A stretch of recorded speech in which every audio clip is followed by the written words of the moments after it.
လီဒီယာရီပြန်ဖြစ်တော့ तू က Alzheimer နောက်ဆုံးအဆင့်ဖြစ်နေတဲ့အတွက်ကြောင့် तू အများကြီးတော့မသိတော့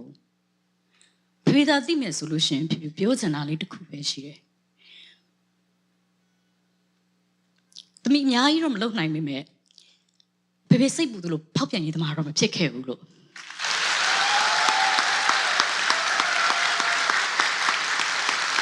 ဖေစကားဆိုရတဲ့ချင်းလေးကိုရေးပြတယ်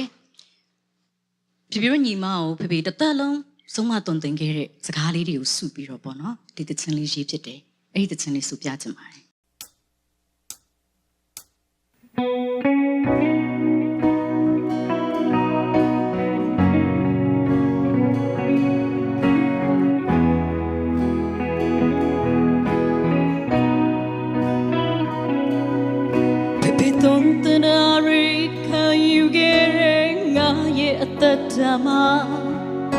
အမှန်တရားဆိုရတာဘဝရဲ့ဘာသာတရားအနေချလာလေးလူတွေရောင်တွေပြောင်းနေလောကကြီးအလေမှာ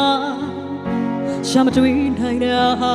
ယူသားတဲ့စိတ်ထားဖေပြောခဲ့ဘူးရေယူသားမှုဆိုရပုံရင်တပုတ်လားအနေလေးစေချာရောင်ဘဝမှာမကြုံပါလားဖေပြောခဲ့ဘူးရေဖြောင်းမမှုဆိုရတရားတစ်ခုလားကိုယ်ပဲနာချင်အောင်ကိုယ်မှချီနှောင်ထား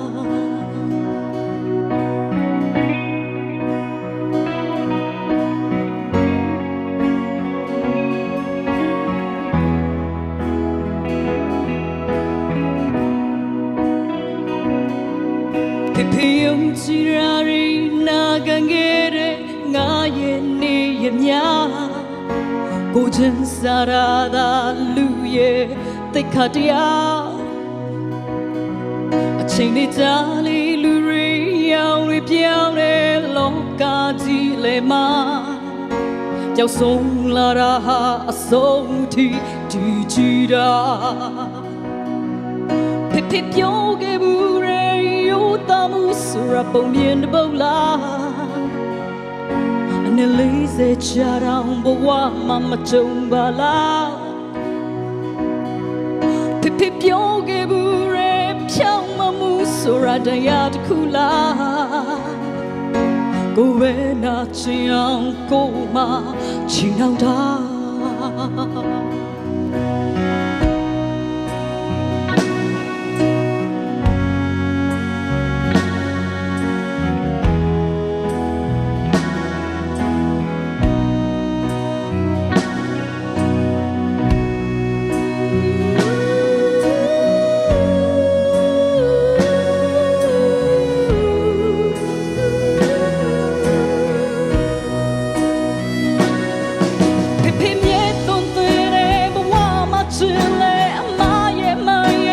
ပြန်စင်စား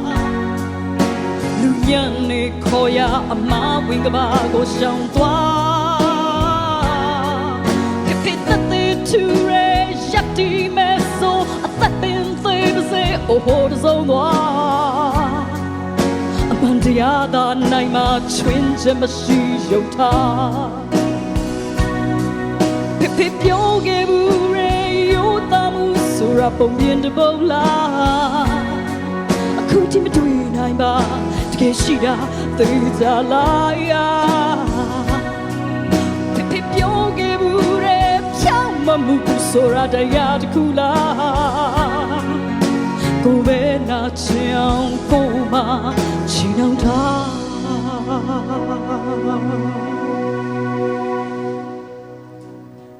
ဖေသုံးတနာရီနာခံခဲ့တဲ့ငါရဲ့အသက်တာမှာ